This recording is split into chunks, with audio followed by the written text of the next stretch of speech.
Well, hello there, ladies and gentlemen, and boys and girls. This is Kieran, and this is Welcome to the Abyss. So, we have an action packed episode here for you this evening, this fine Sunday evening. This is episode 6, the Fomorians, the Giants, Titans, Atlantis, and out of the Atlantic 30. So, uh, as always, advise everybody who's watching these videos to you have to watch the whole series to understand what is going down in Chinatown here, because there is there is a whole running theme, and I'm trying to show the interconnectedness. Like everything I'm talking about is going back and forth, presenting the episode. But there is there's quite a bit in this episode, so I'm gonna stop talking and just carry on. All right. So the migrations, as always, you have Caesar from the west of Noah's Lot, Fomorians from the underworld. Now, Fomorians is who we're talking about this evening, and they're based on Titans from Greece, or vice the other way around, in my opinion. Parthenon from Greece of Noah's Lot, Nemeth from Scythia, Bondi, Western Steppes of Noah's Lot, Fairbow, descent from Nemeth, Return from Greece of Noah's Lot, and Tuatha, the man, descent from Nemeth, the north of the world of Noah's Lot, Milesians from Scythia via Spain, or of Noah's Lot. So, as always, we're going to give a look at the migrations.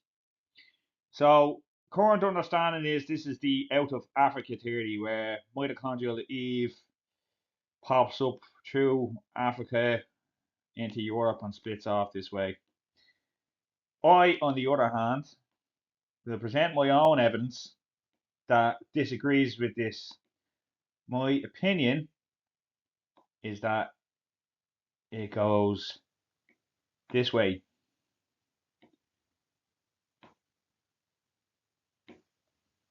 Now, this is probably going to be controversial, but I don't care. But we shall carry on, vice versa, on the Y-DNA. Current understanding is out of Africa. But again, I disagree with this assertion. They go this way. Why I say this? You need to carry on watching the video as I describe what's going down here, alright? So, the Fomorians. The Fomorians are a supernatural race in Irish mythology who are often portrayed as hostile and monstrous beings. Originally, they were said to come from under the sea or the earth. Now, underworld, the sea, Atlantis, Atlanteans, maybe. Later, they were portrayed as sea raiders or sea peoples and giants. They are enemies of Ardent Force settlers and opponents of the Tuatha Danann and the other supernatural race in Irish mythology.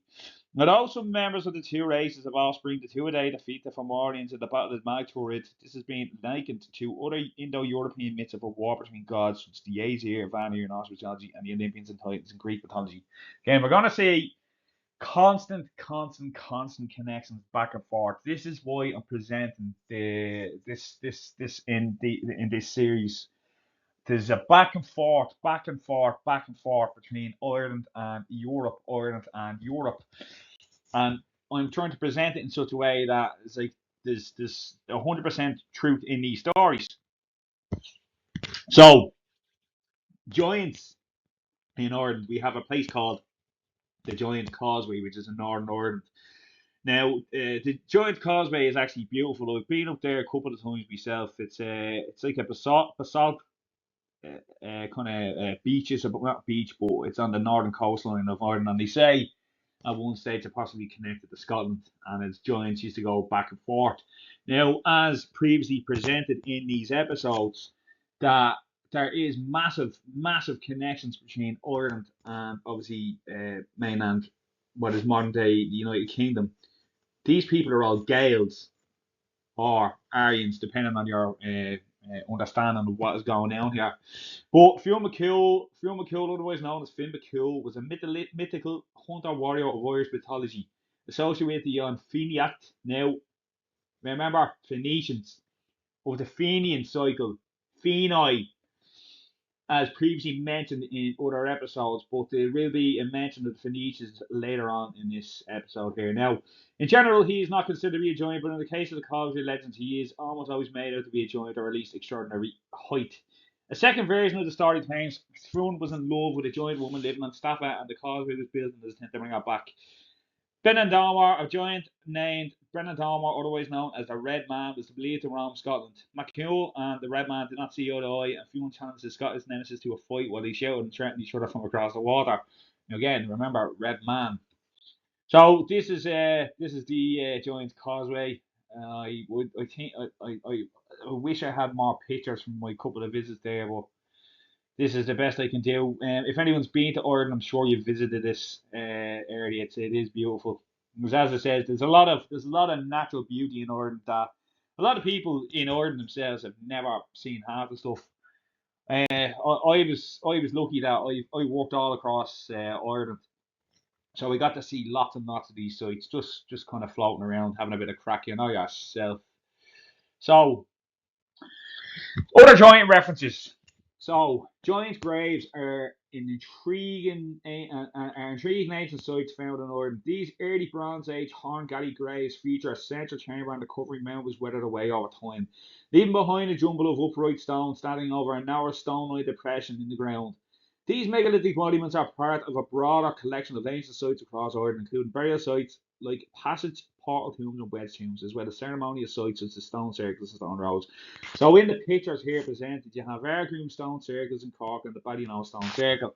So the interesting thing, particularly about the western side of Ireland, that some of the oldest stuff in Europe and Ireland is actually found on this coast, and I will kind of show you an example in the coming slides. But what is interesting, what I'm not certain a lot of people know, there's dolmens, there's stone circles, there's tombs, there's all over the western coast of Europe, and they're all very, very, very similar style to each other as in presented here now. But I shall move on here now, but you will see in a later slide here what I'm talking about.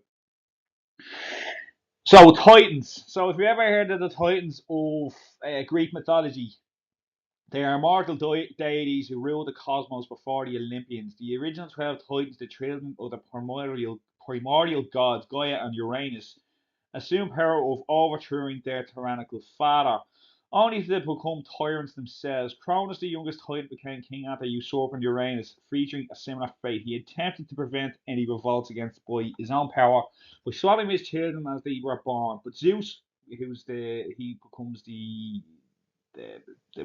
father of the Olympians. The Cronus' youngest son managed to escape, and he eventually freed his siblings. Together, they waged a 10-year war against Cronus and the other Titans known as the Titan Massey. In the end, the Titans were defeated. Most of them were imprisoned in Tartarus, but the new gods, the Olympians, so called because they dwelt atop Mount Olympus.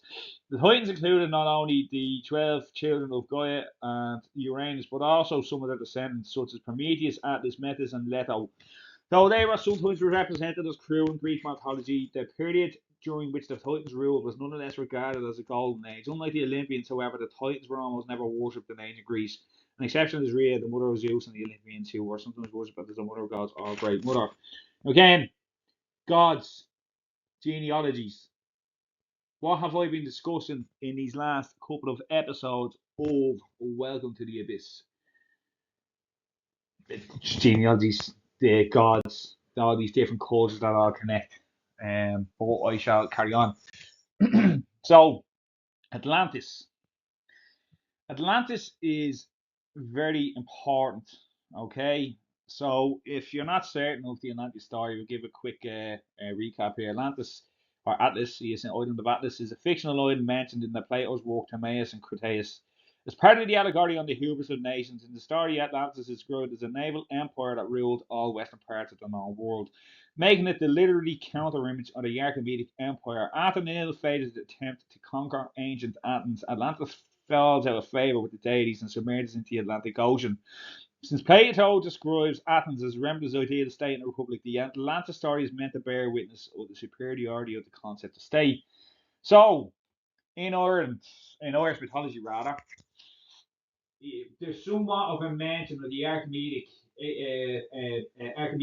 Empire, the Parthians and the Medians, or Medians and Parthians or Parthians, or excuse me. So the, I argue that these people had migrated back and forth between Ireland and as far as Iran. As I said, it's Aaron. Aaron is the Irish name. Bunrock na Aaron is the constitution of Ireland, for example. Ere, EIRE. So there is massive, massive, massive connections between Ireland and continental Europe. And as it says, if you've watched my videos, I'm sure you can kind of see where I'm going with this. But the other interesting thing is, now I mentioned Phoenicians constantly, right? So the Phoenicians were also known as a seafaring race, okay? But the Phoenicians, so are the Phoenicians descendants of the Atlanteans, or are they the Atlanteans themselves? This is something that I I want to argue here now because there's definitely something going on here, but this could be. You could probably think it's a wild claim I'm making here, but as I show you the slides going forward, you're gonna be. I'm really gonna open your minds. All right, so well, I think I will. It blew my mind when I started researching and stuff, but hopefully you're gonna pick up what I'm throwing down. So in Irish mythology, Elatha, Elir, or Elatha, remember that? Was a king of the Fomorians and the father of Brest by Eru with the two a day the man, as well as Dale Bet. Ogma Elat, another name for Lear, of father of Manon MacLear. So Manon MacLear is a sea god. So remember the underworld sea god. This is all related to the sea, the Western Empire, I argue. The Dagda again means gods by an unnamed mother. The imagery surrounding him suggests he may be associated with sources of light and illumination, such as the sun. Could argue Baal. Baal is a sun god in Phoenician mythology. Excuse me. But Elatha is described as being the beautiful melancholic prince of darkness with golden hair. Again, underworld. He was the son of Delbeth and a king of the Fomor. He was the father of Bresboyera, a woman in the Hildedan. He came to her over the sea came to her over the sea in a vessel of silver, himself having the appearance of a young man with the yellow hair wearing clothes of gold and the 5 gold horse. He was one of the former two parts in the second battle of Magtorrid, so that's over in the west of Ireland. During the second battle of Magtorrid, Elatha watched over his son, the Dagda's magic harp, Utna, sometimes called Dur Bala, the Oak of the Two Blossoms, and sometimes Cor Kietar Kuyan, the four-angle music, he is said to have a sense of humour and a sense of nobility. Though considered to be the Fomorian father of Reku Brest, Elatha or Elatha was also the father of the Dagda Ogma, a son named Dalbet and Eloth, elsewhere known as Lear, the father of Manannán mac Lir, according to the Leabhar Kabbalah Erden. The mother of these two Danann chiefs may have been Etna, the mother of Lu, based on Ogham, often cited metronomic Mac Ethlu, so Mac means son of Ethlu. Since Etna was Fomorian, this means they are all Fomorians. This is rather confusing, but may portray the battle between the two groups as actually being about the new generation of gods displacing the older generation. So, as previously stated, you can see somewhat of a similarity between the Titan mythology, the Olympians versus the Titans. So it's an interesting similarity there. But I want to make something. I want to make a very very interesting point here. So as I've previously stated, I've used genetic evidence to trace connections between Ireland and Greece or Anatolia, whatever. Well, as far as Anatolia. So as I said, you can see connections back and forth in mythology. The migrations go back and forth, back and forth, back and forth. There is similarities in the languages and all, of course, but what I want to make very, very clear here now. So Hellas is the name for Greece. So it's the ancient and modern name of Greece is Hellas or Lade. And in Greek name is Alade. See? Can you see the connection here I'm trying to make, please? See him? See? Hell, underworld, El.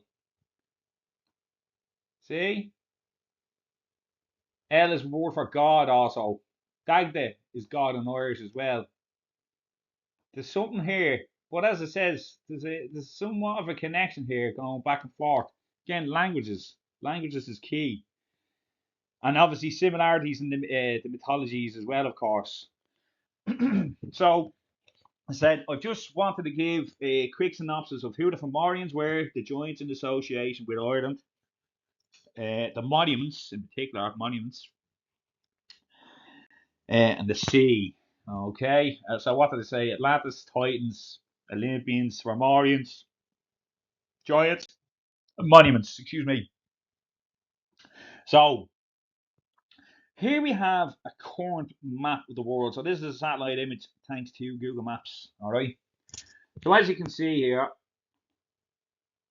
Ireland, UK, you have continental Europe as it is today, and obviously you have the Americas. But in the previous slide, that you seen the island of Atlantis was said to be up along the mid-Atlantic ridge here somewhere, right? Somewhere along here, which could be, you could argue that, all right? But I somewhat disagree. So I want you to pay particular attention to see here. This is the subcontinental shelf of America. All right. Vice versa, you have somewhat similar subcontinental shelves off the coast of Ireland. There's an island. There's a ridge here. Now again, pay close attention to this. All right, because it's the next slide where I'm going to make a very interesting point.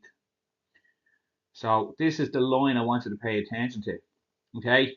Now you hear this story: rising sea levels. Ah! Well, the Earth has been in a constant state of flux. There's been comet impacts. There's been seafloor sides. Ancient architects and history recalé mention there's numerous slides that have hit Norway and Ireland and the UK, and obviously part of Europe there as well. But there's been numerous events, and sea level is raised and falling over X amount of billions of years. The Earth is in a constant state of flux, regardless of what modern climate alarmists will say. Climate changes. You know, the Earth is billions of years old, and there's a constant change. As it says, we have a story of Atlantis where it got obliterated and sank into the sea. Now, again, my kind of opinion on Atlantis, I'd argue, and I actually forgot to put this into the slide, but I will go on again. But this is this is not Dagenham Bank, this is Rockall Bank. Rockall Bank sits along here, and I reckon, in my own opinion, that is possibly Atlantis. I reckon that's my location for Atlantis, but I shall carry on. But going on to the next slide. Now again, if you remember the maps, they say about people coming up from the out of Africa theory. Again, I disagree with that. I argue this way. Why do I say that? Well, if you look at Darwin's modern theory of evolution, they say people came, amphibians landed on the earth, eventually turned into monkeys, and then turned into modern humans. Now, if they came up from the sea, then they probably would have came up from the Atlantic, wouldn't they? But again, that's a different topic. I'm getting sidetracked here. We're already 20 minutes in here, and I'm waffling. So, in this slide now, this is an area that's known as Doggerland Bank. Okay, so there you have Ireland. You have Ireland is obviously here, and you got modern Britain. You got the coast of France, Denmark, Germany, Netherlands, Belgium. Then you have Norway there too, okay? But this goes back to this. This is the subcontinental shelf I was trying to describe there, right? This area here was actually once habitable at one stage in the past, all right? This area was actually, just to make it clear again,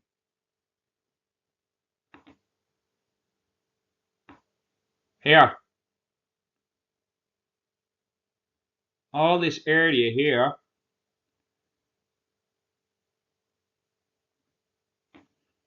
below Ireland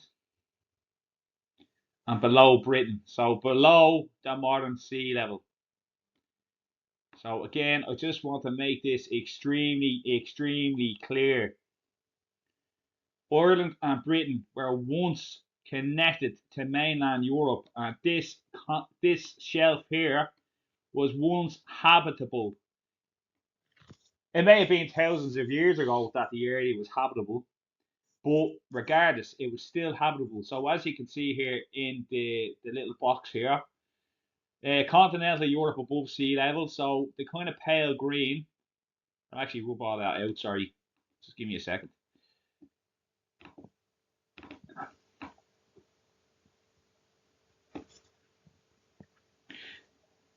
Here, 14,000 BC. This area here habitable. 8,000 here.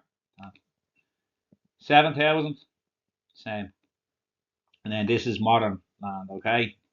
But again, you may say, Kieran, you bad thing, you. Why is this important? Where is the evidence to say this is this was there ever people there? But I tell you what, the next slide will argue a point for you. So previously, I mentioned the Chronicles of Eri. So this is one of the books I referenced from Roger O'Connor, and at one stage, this was slated as, along with other Irish myth, it's all rubbish. Okay. So the Chronicles of Eri. Now I've read the book, but it's been a couple of years, and I'm gonna have to follow it back up again. But it says it's the history of the Gael Scot Eber, or the Irish people, translated from the original manuscripts in the Phoenician dialect of the Scythian language. You need to keep the Phoenicians and Scythians because I've made connections between Ireland, the Phoenicians, and the Scythian people. These people are all connected. Or what they could be is the Indo-Aryan people. Okay, again, this is probably quite controversial. Again, I don't care.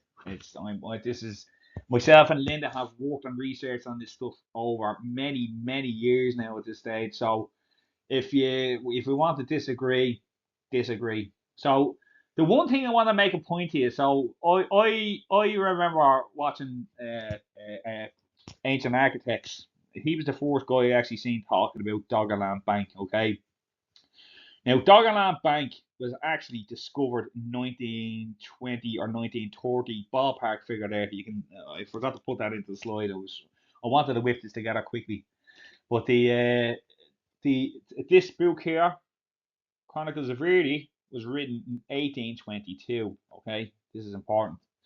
So if you follow here, this part of the slide here. So, and the words of the art fair were good, and they were added to the Chronicles of the Gael, laws of the priests. Now, I said laws and Bretons and priests previously, didn't I? So now the priests murmured their minds were all evil towards art fair, and he loaded the name of the evil report, and he had and told him in the barns, calling him Fadek. Nevertheless, will art fair be remembered the truth and memory of the good deeds and times to come. Now did multitudes from the land of Amag pour into Aishfrena, and ships did pass Briatan, and keep their course due on turning neither to this side nor that. And messengers did come from Skadon to Gaelog, and to Brusket and the Gael of Skit, and the Gael of Brusket did make a covenant with them. And the divers of the Gael do enter the ships of Fena, Phoenicians, Phenoi, and they move towards the fingers of Baal. Fingers of Baal, rays of sunshine, maybe. Is it again? Astronomy. The fingers of Baal to the strange land, and they abided therein. And their merchants to bring store precious things hidden till now in the caverns of the earth. Now that could be Ireland, or could it be maybe America? America. Just remember that now, okay? And when Edfrey had ruled for the course of 14 rings, the waters of the mighty sea deluged the extremity of Briatan and tore the passage through and through, leaving many fragments in the midst of the waters. Separated the land, and many who were there perished in the depths. Alas, now the priests of Gaelic began to raise loud voices against Edfrey. So this is important. This here, this paragraph, is talking about a deluge. Now, this is important because if you look at the biblical context, right, what do we talk about? A deluge. Noah. Noah and his ark, yeah? So I argue, and again, disagree, I like, don't care. And again, this book was written in 1822, and Doggerland wasn't discovered until like 1930. This book references a deluge that hit, Britain, or well, Ireland and Britain, of course, but it's talking about a deluge. Now there is other myths there around. It's Cornwall, but Cornwall is also associated with who? The Phoenicians, tin miners. But again, you have to do your own research to really follow what's going on with this. Okay, like again, I expect quite a bit of backlash against my opinions here and Lynn's opinions here, but this thing. But again, you know, bell, to it, fire worship. Okay, this stuff that we're talking about here is ancient. It's not just a couple of 1,000 years old. It says these monuments I've mentioned in the last video, the oldest monument is like 6,000 and 8,000 years old from modern settlements. They have to be older, in my opinion. Again, so my opinion is the have the out of Africa theory.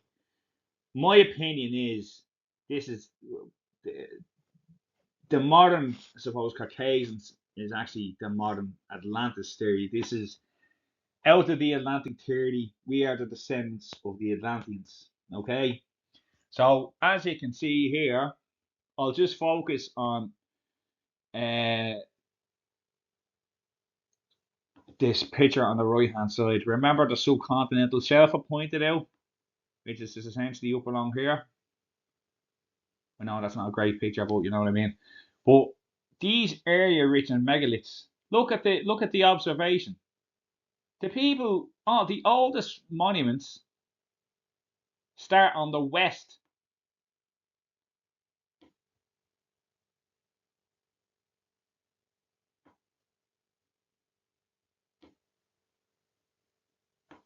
Okay.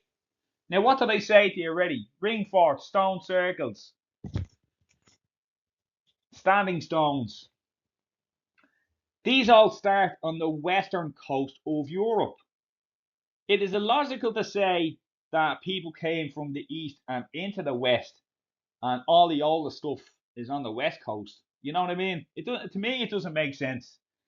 But again, I could be called a conspiracy theorist or whatever, but I don't believe evidence like this lies. Do you? You know, like as it says, north, south, east, west. The monuments move this direction, this direction, this direction, west to east, not east to west. Now again, in Irish mythology, what do we say? There's there's migrations back and forth between Ireland and mainland Europe constantly over X amount of years. And as it says, you talk about Darwin's theory of evolution. They came up from the sea. You hear the stories of Atlantis, an island that sank. Where did our people go? They landed on the next highest point, which is modern land that they reach today. As I says, you can see in the Chronicles of Eri reference, these people seen the deluge that they seen our people sank beneath the depths. You understand? But my next point is here is the mound builders, okay? So again, this is the east coast. This is the west, north, and south. So again, mound builders. Newgrange is mount noted there. Why is Newgrange important? Ring forts, mounds, Stonehenge, stone circles. What do you have on the east coast of America but serpent mounds? Why are serpent mounds important in America and why do they connect to the likes of Ireland? St. Patrick drove the snakes out of Ireland. The snakes was the old world religion. But as you can see, these mounds are all on what coast? The East Coast. They landed on the East Coast and moved west. You see what I mean? They went this way, this way, this way. Like, take from this what you will. Do your own research. But if there's mounds that are 6,000 years old in Ireland, these mounds here have to be somewhat of the same age or older. There's no way in this green earth that these builds were only built in the last 3,000 years. When you have mounds on the other side of that are called said older than the pyramid, say Newgrange, is 6,000 years old. It doesn't make sense. You know what I mean? But I'm getting drawn out here. I'm sorry, folks. I'm just going to carry on here. So again, I mentioned in the last video about T-shaped pillars, Turkey and Ireland. So you have Göbekli Tepe, which is being buried again, and then you have these T-shaped crosses in Ireland, right?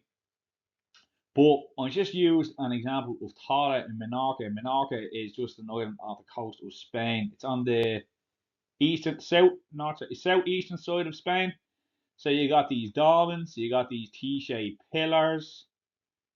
Like, again, it doesn't make sense that the more complicated stuff is more eastern and what appears to be older stuff is on the western. Again, logically thinking, they start on the west and go east. They don't go east to go west. But again, this is my own opinion, okay? Now, I mentioned a point about mound builders. And people may turn around and say, Kieran, how dare you say this? You are a lawyer. You're a whatever, conspiracy theorist. Okay. The mound builders, okay? So, the Duhare are Irish Indians in South Carolina. So, South Carolina is on like the southeastern coast of America. Yeah, the southeastern coast, yeah. You remember that ballpark figure there, right? So, living near the Chicora people in South Carolina and Georgia was the Duhare tribe, who were predecessors of the Creek Indian tribe. They were different from the other area natives, very different. They were Caucasian, had red or brown hair that hung to their heels, freckles, grey eyes, moon eyes. Remember this because I'll mention it later on. And they were noticeably taller than other natives, possibly giants, mound builders, grey or moon eyes. Most of the men wore mustaches and high leaders wore beards. They herded domestic deer, agriculture. What did I mention about agriculture in the last video? Using herd dogs in the way that Europeans did cattle. They also milked the deer to make cheese and milk. The excess male deer population was fattened with corn for butchering. Corrals were built for the deer where they were stayed at the night but were allowed to roam during the day, accompanied by herders. So again, you have these people, these mound builders, who are of Gaelic or Irish descent, okay? And I'm claiming that these Gaels are also descendants of the Atlanteans or Phoenicians, or it's Atlanteans, Phoenicians, then the Gaels. That these people are on the eastern coast of America at the same time they're on the western coast of Europe.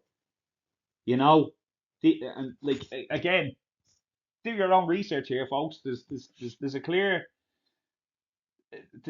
migration path here. Like again, I will present further evidence here to make a point. Now again, do hair Irish, and remember this now. There's a connection between Irish, Phoenician, and Hebrew. Okay, but the original Irish language was a thing called Ogham, whatever you want to say that. Okay, but I'm gonna carry on here. So there's other sources of white people in the Americas as pre-Columbus. So the Moon-eyed people, or grey-eyed people, as I previously said, are a legendary group of short-bearded, white-skinned people who are said to have lived in the African until the Cherokee expelled them. Stories about them attributed to Cherokee tradition are mentioned by early European settlers in America. In the 1797 book, Benjamin Smith Bartley explains that they are called Moon-eyed because they saw poorly during the day, or grey eyes. Some stories claim they created the area's pre-Columbian ruins, the mounds, eh? and they disappeared from the area. Barton cited as his source of conversation with Colonel Leonard Marbury, an early settler of Georgia. Marbury, a Revolutionary War officer commissioned in the Second Revolution, acted as an intermediary between the Native Americans in the state of Georgia and the United States government. So there's another example. So there were strange rooms were buried beneath the centuries of bat feces in Nevada's Lovelock Cave. When two miners started to remove layers upon layers of guano around 1 century ago, the inadvertently unearthed an old Native American legend of cannibalistic red-haired giants. And then the authors have also claimed that white missionaries or gods visited America before Christopher Columbus. Authors usually quote from the mythology and legends which discuss ancient gods such as Quetzalcoatl or Kukulkan or Cuchulainn is an interesting connection there. And the divine feathered serpent, again, serpent in mythology. The serpent was key. To conclude that the legends were actually based on Caucasian visiting areas and that Canadians were really the gods. Again, this may sound absolutely bananas for people who've never heard this before, but there is whole stories about white people going to America. Now, I'm actually going to present a couple of. So we know as fact there was a white Irish tribe on the east coast of America.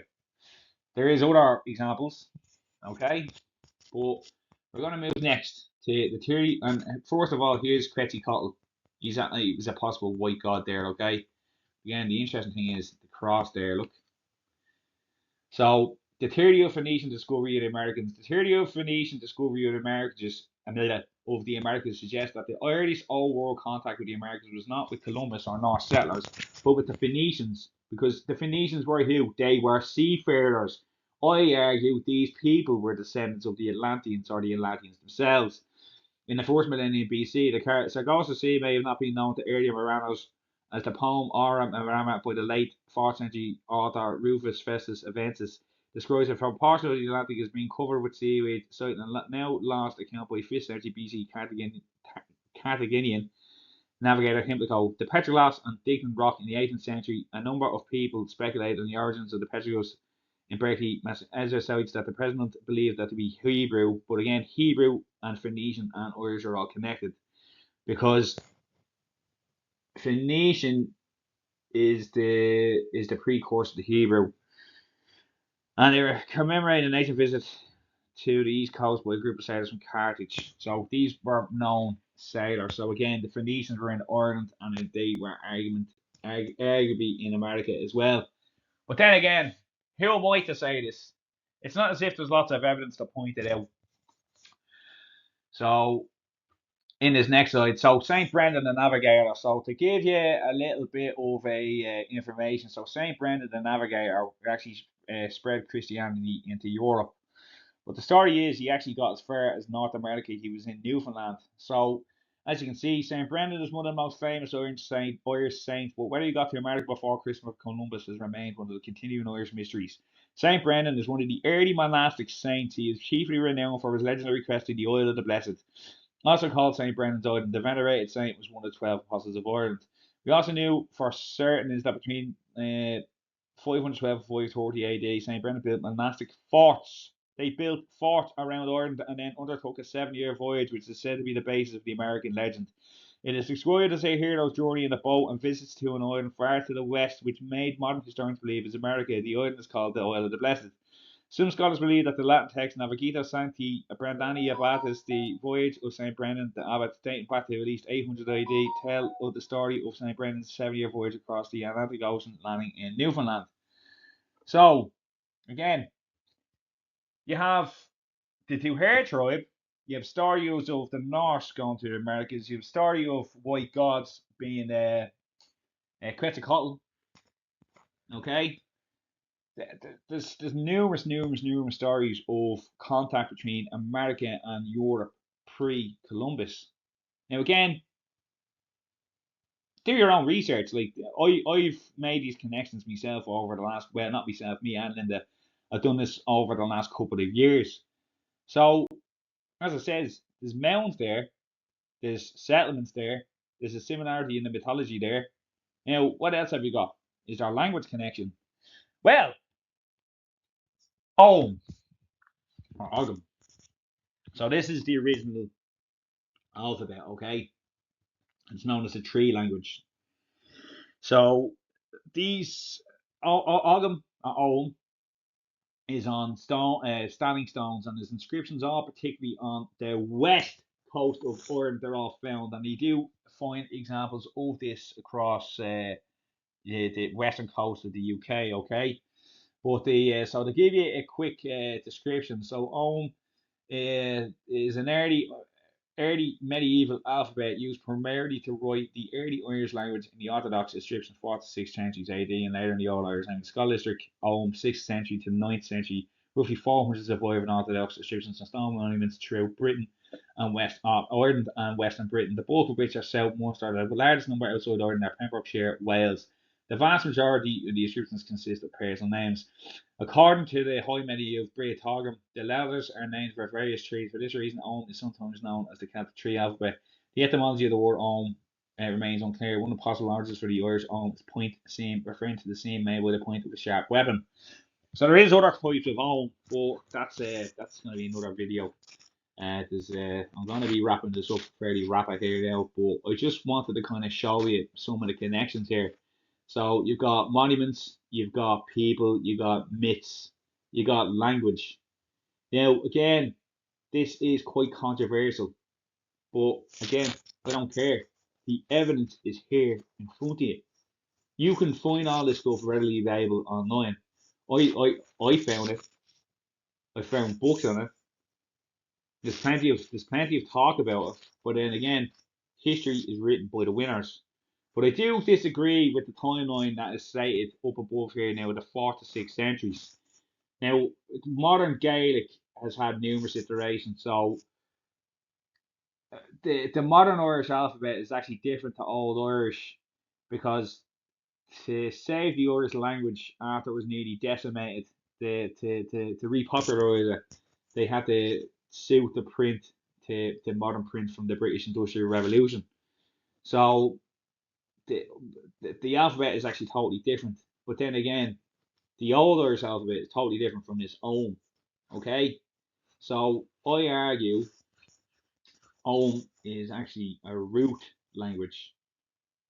That's my opinion. I reckon Ogham is actually a root language because you don't get complicated as in say Sumerian and then go back to basics like you have like these strokes here or lines. It doesn't make sense. You know what I mean? But you have home inscriptions in Ireland and Britain. But what does this have to do with America? You ask. Well, we have this guy called Bill McLone. So he's a researcher who found home inscriptions in America. Okay. So he says the idea that he had discovered evidence of ancient Europeans and Asians in the panhandle of Oklahoma was not unusual to Bill McGlone. He spent the better part of his life examining the research in the petroglyphs that were etched into the cliffs, peaks, and caves all around his home in La Junta, Colorado. Bill explained that Celtics had a way of communicating with hand signs, and they often would write these signs to spell messages on rock or wood. A horizontal line was first drawn, then vertical lines were arranged in groups either above or below the line, or both. These vertical lines represented the position of the fingers, either raised or bent or missing by the examining the group of lines in this cave. Bill had deciphered both messages using Old Celtic phonetics. So, as you can see, Celtic Bem La Bell. So, the fingers of Baal, the sun strikes here on the day of Bell. Bell is important because we have a fire festival in Ireland called Baltanes. Baal is fire worship. And again, this is in America. So, again, you can find this research online yourselves, folks. Like you have mounds, you have serpent worship, you have people, you have myths, language. Like there's a clear connection here, and it's actually, in my opinion, it's unbelievable. There's definitely something here that really needs to be looked into because I'm only an amateur. Like I'm an aircon technician by trade, and this is a passion project of me. As I said previously, I love history. I love world history. And I want to travel way more than I've already done, and I want to see all these sites. But this is not to sound egotistical, but this is groundbreaking stuff here. Like this. this like like you see the stuff yourself, and you can't argue that if you want to make a case for who the Atlantis was or who the Atlanteans were, this is it. The migrations it's the out of the Atlantic theory here now. This is it. The My opinion on is the root language, and there is a constant connection. And as it says, there's what's this? You've got solar worship. These people were astronomers. I mentioned agriculture being key here. There's as it says, there's any amount of evidence here to argue this point. But in further videos, I will continue examining these stories. Because as it says, it's amazing. But it's just unfortunate I'd be quite busy in life in general, so I'm only kind of just pinning this stuff together very, very quickly and trying to do it as quick as possible and condensed as possible, make it interesting, and obviously having a bit of crack at the same time. But it's coming up nearly 50-minute mark, so I'm gonna wrap up here, folks. So So, in conclusion, given the information presented here, a total re-examination of understanding of migrations across the world has to be revisited. Myths such as Atlantis, the earliest myths, the American myths, all cannot be fabrication, given the mythological, monumental, linguistic, and settlement evidence presented here. That is all easily accessible online. There will be many detractors in the information presented here, but it's up to people to make up their own minds and doing their own research using the information presented here as a guide. So, as always, folks, I want to thank you very much for watching. So this is I hope I hope you really do look into this stuff now, because as it says, yeah, there's no arguing with this. Like, again, I'm not a scholar, but the evidence is right there in front of you. You just have to put it together yourself. Now there is other books, like I haven't even referenced the other books I've been reading in relation to this, and articles I found, and as well as Linda's research as well that we've been working together on. But look, as I says, I'm going to wrap up for tonight. I hope you enjoyed this video, folks, and there will be more. It's just unfortunate. Life is what happens when you're busy making other plans. Good night.